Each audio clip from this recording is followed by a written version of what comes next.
Welcome to our journey into the mysterious and chilling world of Thai urban legends. Thailand is known for its rich culture, beautiful landscapes, and, of course, its ghost stories and urban myths. Today, we'll delve into some of the most famous and terrifying legends that have captivated and haunted the Thai people for generations. A beautiful young woman named Nak, who lived on the banks of the Phi Tai Hong Canal, had an undying love for her husband, Mak. While Nak was pregnant, Mak was conscripted into the Thai army and sent to war where he was seriously wounded. While he was being nursed back to health in central Bangkok, Nak and their child both died during childbirth. But when Mak returned home, he found his loving wife and child waiting for him. Neighbors warned him that he was living with a ghost, but he rebuffed them. One day, as Nak was preparing nam phrik, she dropped a lime off the porch. In her haste to retrieve it, she stretched her arm to an impossible length to pick it up from the ground below. Upon seeing this, Mak realized his wife was a ghost. That night, Mak sneaked out the house and fled with Nak in pursuit. According to Thai folklore, ghosts are afraid of sticky blumea leaves, so Mak hid behind a blumea balsamifera.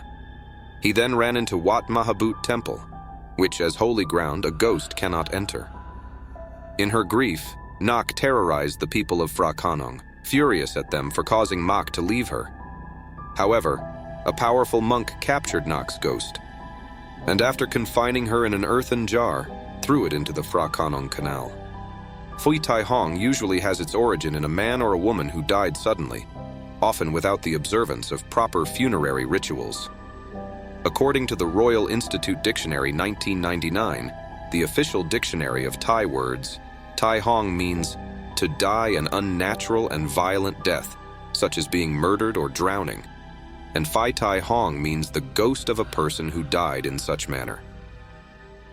Great suffering and suddenness or unexpectedness, with the latter component being more prominent because people who become Phi Tai Hong are not able to prepare themselves for death.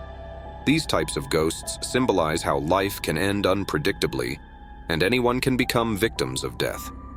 Thus, there is a distinction between them, and for example, cancer patients who do suffer greatly but are aware of their condition and potential death.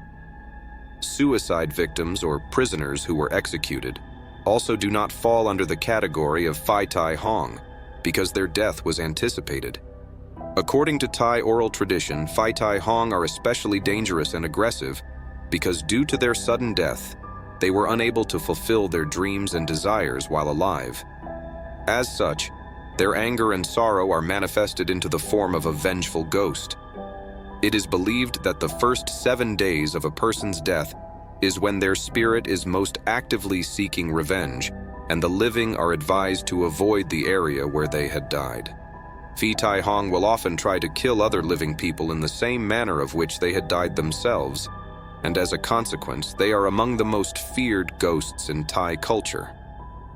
Thai culture blames these types of vengeful spirits as one of most difficult to exorcise. This is due to their particularly violent nature, and because they actively haunt areas where their death took place, including houses. Exorcisms can be very complicated, involving arcane ceremonies. Stories about this kind of spirit and the exorcism ceremonies that are needed to be free from them are popular in Thai publications.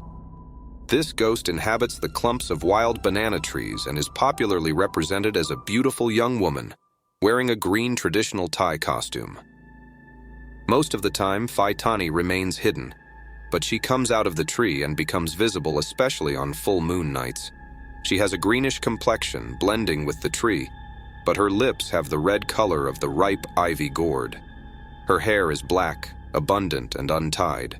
She generally appears in a standing position, and her feet don't touch the ground, but hover slightly above it.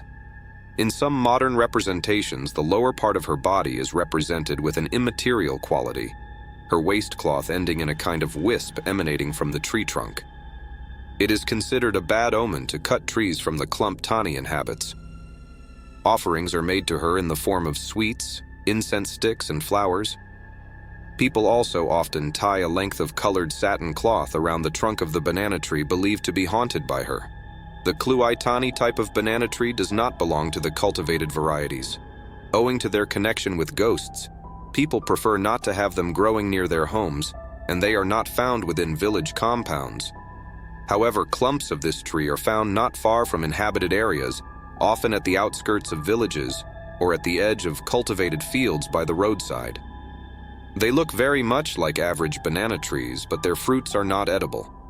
Their leaves are commonly used in Thailand to wrap locally produced sweets and the inflorescence for the treatment of ulcers in traditional medicine. Legends of the Thai oral tradition say that this spirit may harm men, especially those who have wronged women, but she is mostly considered benevolent. Nang Tani generally has a gentle disposition and may give food to passing Buddhist monks. Amulets featuring Nang Tani are popular and come in a variety of shapes and sizes. Some people tie lengths of colored silk around the trunks of the banana trees, reputed to be haunted by Nang Tani. The Krasue is under a curse that makes it ever hungry and always active in the night when it goes out hunting to satisfy its gluttony, seeking blood to drink or raw flesh to devour. It may attack cattle or chickens in the darkness, drinking their blood and eating their internal organs. It may also prey on pieces of cattle, such as water buffalo that have died of other causes during the night. If blood is not available, the Krasue may eat feces or carrion. Clothes left outside would be found soiled with blood and excrement in the morning, allegedly after she had wiped her mouth.